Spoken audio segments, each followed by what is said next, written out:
તો ભાવનગરથી મહત્વના સમાચાર સામે આવ્યા છે। ભાવનગરમાં પણ રામ મંદિરના પ્રાણ પ્રતિષ્ઠાનો હર્ષોલ્લાસનો માહોલ જોવા મળી રહ્યો છે। ભાવનગરમાં અયોધ્યા પ્રાણ પ્રતિષ્ઠા પહેલા મહોત્સવની રેલી યોજાઈ હતી, ત્યારે મહોત્સવ રેલીમાં હિન્દુ મુસ્લિમ એકતાના દર્શન કરવા મળ્યા હતા। ભાવનગર રિક્ષા એસોસિએશન દ્વારા રેલીનું આયોજન કરવામાં આવ્યું હતું, જેમાં મુસ્લિમ સમાજના અગ્રણીઓ રેલીમાં ઉપસ્થિત રહ્યા હતા। રેલીમાં ભાવનગર યુવરાજ જયવીરરાજસિંહજી પણ ઉપસ્થિત રહ્યા હતા।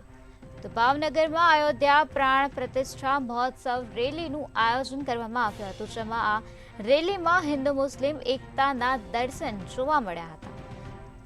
તો ભાવનગરમાં રિક્ષા એસોસિએશન દ્વારા આ પ્રકારની રેલીનું આયોજન કરવામાં આવ્યું હતું, જેમાં મુસ્લિમ સમાજના અગ્રણીઓ પણ જોડાયા હતા। તો રેલીમાં ભાવનગર યુવરાજ જયવીરરાજસિંહ પણ ઉપસ્થિત રહ્યા હતા।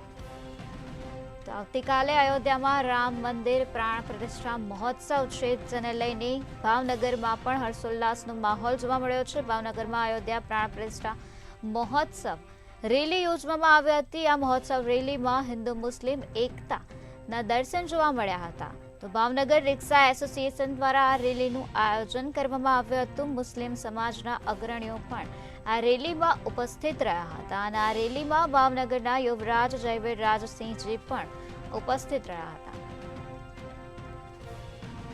તો રામ મંદિરમાં જે પ્રાણ પ્રતિષ્ઠાનો મહોત્સવ યોજાવાનો છે, જેને લઈને ભાવનગરમાં પણ ઉત્સાહનો માહોલ જોવા મળ્યો છે, ત્યારે અયોધ્યા પ્રાણ પ્રતિષ્ઠા મહોત્સવની રેલીનું ભાવનગરમાં આયોજન કરવામાં આવ્યું હતું। આ રેલીમાં હિન્દુ અને મુસ્લિમ એકતા જોવા મળી હતી। ભાવનગર રિક્ષા એસોસિએશન દ્વારા આ પ્રકારની રેલીનું આયોજન કરવામાં આવ્યું હતું, જેમાં મુસ્લિમ સમાજના અગ્રણીઓ આ રેલીમાં ઉપસ્થિત રહ્યા હતા। તો આ સાથે રેલીમાં ભાવનગરના યુવરાજ જયવીરરાજસિંહજી પણ જોડાયા હતા। તો હર્ષોલ્લાસ સાથે આ રેલીનું આયોજન કરવામાં આવ્યું હતું, જેમાં હિન્દુ મુસ્લિમ એકતાના દર્શન જોવા મળ્યા હતા। તો મોટી સંખ્યામાં મુસ્લિમ સમાજના અગ્રણીઓ પણ આ રેલીમાં જોડાયા હતા અને આ રેલીમાં ભાવનગર યુવરાજ જયવીરરાજસિંહજી પણ ઉપસ્થિત જોવા મળ્યા હતા।